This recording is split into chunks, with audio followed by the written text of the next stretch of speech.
Hello, this is Emily Sanders, and I am going to be presenting my final assignment for Dr. Tananis' case study research class. I want to first share with you my online web application tools that I am using for this assignment. I first am using ThingLink, and I am logged in as a teacher. And in ThingLink, it allows you to create an online interactive poster. So you take a graphic or a picture or a photo, and as you move your cursor onto the photo, it gives you interactive buttons that when clicked on will give you more information. Sometimes you could embed video, text, links to websites, and things of that nature. The second useful tool I am using is I will be linking to Google Docs for access to my full paper and my research questions. And the last tool that I'm using is called Screencast-O-Matic, and that is a screen capture video voice recorder. So the first thing to look at is the photo, which represents what I feel I might be doing in my dissertation research as a case study. And I'm really looking at mobile technology, mobile teaching and learning in higher education, and a case study on how colleges and universities implement web-based applications through the use of mobile technology. I'm still trying to narrow down my topic, but I believe right now that is a good workable topic. So the next you want to know what the rationale is. Well, due to many technological advancements in the global economy, the digital natives are reaping the benefits. And what does that mean for educational institutions, especially higher ed? For many reasons, educational institutions remain grounded in old school traditions, and often perhaps quite fairly criticized for being among the last to recognize and implement these types of digital changes. Mobile technology and web apps are crucial in higher education if we want our students to be actively engaged and become lifelong learners in this digital world. So the research questions that I have posed to look for in my literature, as well as when I'm out in the field, are these four main questions.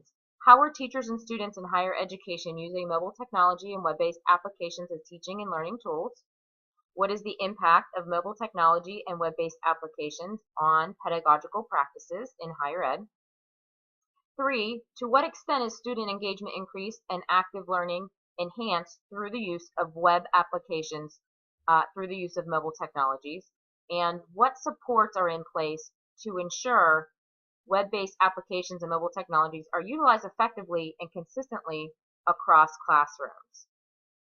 Additionally, I have some follow-up questions that will be used if, in fact, I find in my research that they are not being used. And the question would be, why are mobile technology and web-based applications not being utilized, and what factors are contributing to this?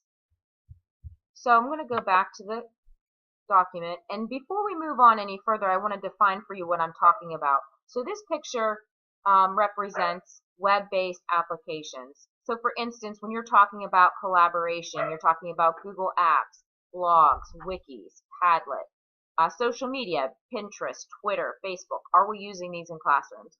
Organization tools would be Symbaloo, Evernote, Google Keep. Active engagement apps, Nearpod, Clickers, Kahoot. Formative assessment applications, Google Forms, Poll Everywhere, Nearpod, just a few of these. Creation web applications, iMovie, ThingLink, Blogster. Those are just, again, I'm not even touching the surface when it comes to web applications and web tools that are out there to engage learners. And to define mobile technologies, we're just talking about smartphones, iPod, iPad, a tablet, a Surface, laptop, e-readers, even now the Google Watch. Anything that really can get a Wi-Fi connection or can download and access web applications. So that's just there for to define what those are. So as a research method, you might wonder why I decided to choose case study research. And after reading for our class assignments, Merriam and Yin and Stake, I think these two quotes probably have stuck with me the most in terms of why I'm pursuing case study research. And it is because most of the questions focus on the how and the why according to Yin, according to all three authors actually. And Yin points out preferred in examining contemporary events, but when the relevant behaviors cannot be manipulated. So I think that that is true here when I want to see exactly what is going on and I have no control over what I'm going to uncover in the case study that I'll be observing and collecting data for. Miriam points out that case study, unlike other methods such as experiments and surveys, is not tied to only one type of data collection method. Case study has proven to be a favorite among the social sciences and applied fields such as education because the unit of analysis can be closely examined to bring about an understanding that in turn can affect and perhaps improve practice. And I think probably that is what hit home for me, is that this is in education and hopefully it could improve practice down the road in using mobile devices and web applications. So for case study design and protocol, I'm going to look for a 4-year college or university in, driving distance from where I'm located. I'm located in Cranberry, which is in western Pennsylvania, and I would like to focus in on the School of Education. 2 instructors and maybe, observe 2 of their introductory level courses, maybe 30 to 40 hours for students who are in there.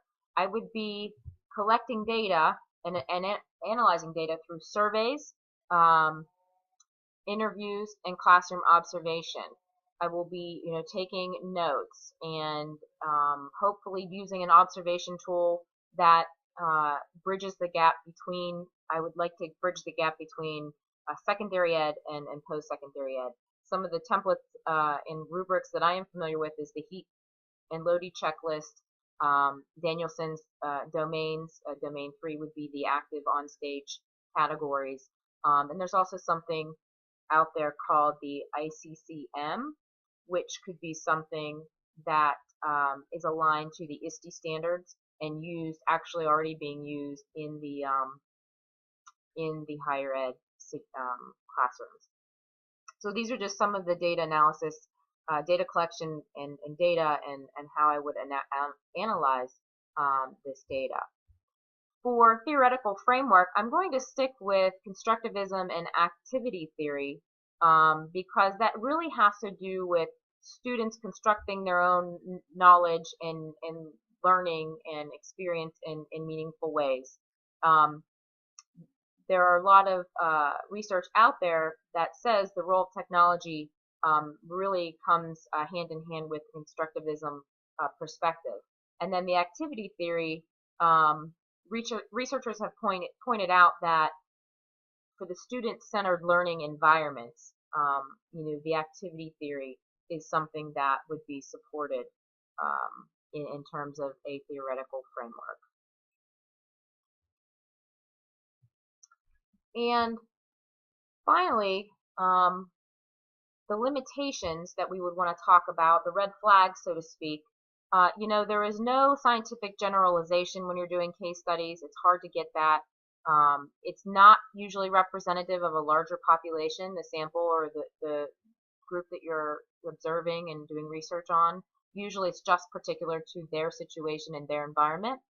And also, I have a researcher bias. I am very knowledgeable in web applications, mobile devices in my day-to-day job and profession, and I wonder if we're seeing that across all higher ed classrooms. Another limitation that comes with it is the lack of rigor and single case study. I'm not planning on doing multiple case studies, and so that, again, the results will pretty much just apply to this particular school program and participants. However, there is such a thing as transferability, and I think that that's something that could be useful in impacting from my research. And that basically means, the more details and the rich description that I give, then the other person can use it for what they deem fit and apply it to their own profession or practice. And I also want to spark more conversation and more future research on this topic. I would like that to be another outcome of this paper. So again, I leave you here with a little over 7 minutes, but it is hard to time this thing out. I leave you with my graphical representation of my case study research plan. Thank you very much.